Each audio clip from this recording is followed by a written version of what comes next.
Hi, my name is Matthew Blackman, and today is April 5th, 2026, and this is my Week 2 assignment for FTH 223. For step one of this week's assignment, I'm going to be disassembling the SAR B6 that we got from SDI off camera. But first, before any of that, I want to show that the gun is clear. There is nothing in the chamber.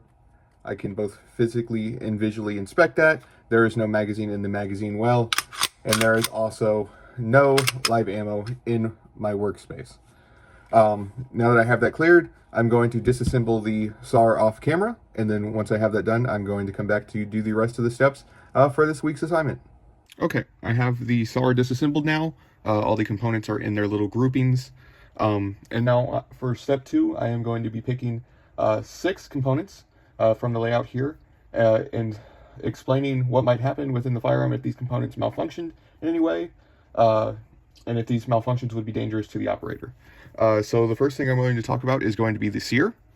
I think the sear is a good one to start with because it is very dangerous if it was to malfunction.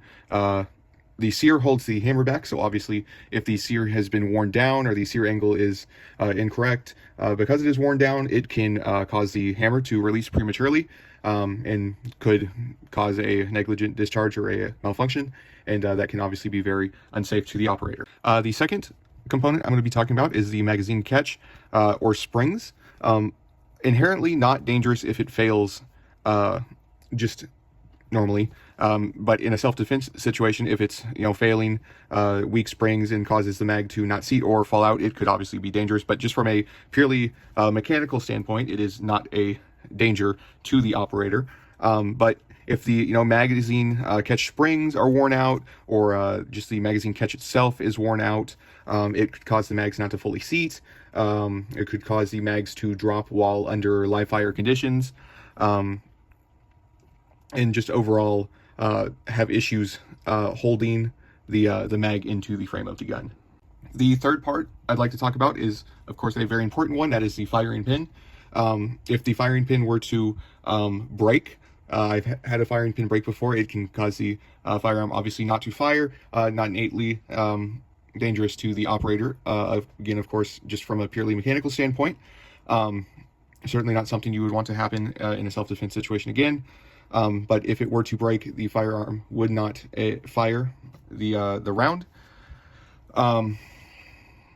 Obviously a very important part. The fourth thing that we're going to be talking about is this little guy right here, which is the disconnector. It goes on the hammer just like so. If the disconnector were to be bad, the firearm could be in single shot mode essentially, and not reset the trigger, because that's what the disconnector is in charge of, is resetting the trigger.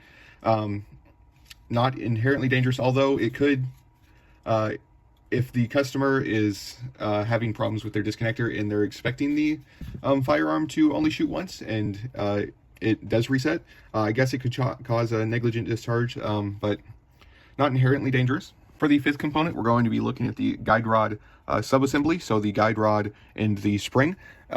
If the guide rod spring were to go bad, you could have could cause a number of things, including like a weak ejection. You could have malfunctions going back into full lock. You could experience a number of things. Again, not going to be innately unsafe for the operator of the firearm if the guide rod spring was to wear out over time, but it can cause multiple issues, including failure to lock, failure to chamber, and it is obviously a very integral role of the firearm. Okay, so what the last part that we're going to be looking at is the ejector here. In the B6, it is a fixed ejector, just meaning that it is part of this system, in this rail system right here. Obviously, if the ejector were to get worn out, broken, any number of things, if anything were to go wrong with it, it's going to cause failure to eject. The firearm can double feed. It will basically make the firearm unusable. Again, not innately dangerous for the operator, just in a mechanical standpoint. Okay, now that we have those 6 components all done, I'm going to reassemble the firearm off camera, and then we're going to go through the 8 steps of the cycle of operations. Okay, so I have the SAR back reassembled now. We're going to be going over the cycle of operations, but first, going to clear the firearm again. So again, no magazine in the gun. Going to pull it back. I can see that there is nothing in the chamber. There is no live ammo in the workspace. I do have a snap cap loaded up in the magazine, so we can use it to show the cycle of operations. Gun is clear. We are good to go. Okay, so we are going to be showing the cycle of operations now, starting with feeding, chambering, and locking. That's the first three. So we have our snap cap loaded up in the mag right here. We have the gun that has already been cleared. Going to insert the mag into our B6. Starting with feeding, so the little notch on the slide right here is going to pick up the round and push it into the chamber, which is going to be chambering. The round is going to go up the feed ramp, in chamber into the barrel, and then in the chamber. And then locking is going to occur when the slide is fully forward, and that all happens in this one movement. So this is going to be feeding, chambering, and locking. There you go. So that is the first three of the cycle of operations: feeding, chambering, and locking. So for the next step in the cycle of operations, we are going to do firing. So when you pull the trigger here, that trigger bar is going to go to the sear, and the sear is going to allow the hammer to release, as it just did. And when the hammer releases, it's going to contact the firing pin right here, which is in turn going to strike the primer of the cartridge and allow that cartridge to go off. Okay, so once you've fired the handgun, it's going to begin the unlocking step. So the unlocking step is going to begin as the round goes down the chamber and the chamber pressure dissipates enough that the case is no longer swelled against the walls of the chamber. So once it begins unlocking, the extractor is going to start grabbing the case and start to throw it out. And then extracting and ejection is going to happen very close to each other, like so. And there is ejection as well. And while those are happening, on this specific firearm, the cocking step is happening by the slide moving forward. That is cocking the hammer at the same time. So unlocking, extracting, and ejecting are all happening while cocking is happening, like so. And that was our cycle of operations. Now I'm going to get into function testing the firearm. Okay, so now for the function test of our firearm. Again, we are clear. There is nothing in the chamber, no magazine. The magazine is loaded with 3 snap caps for our function test. So now that that is cleared,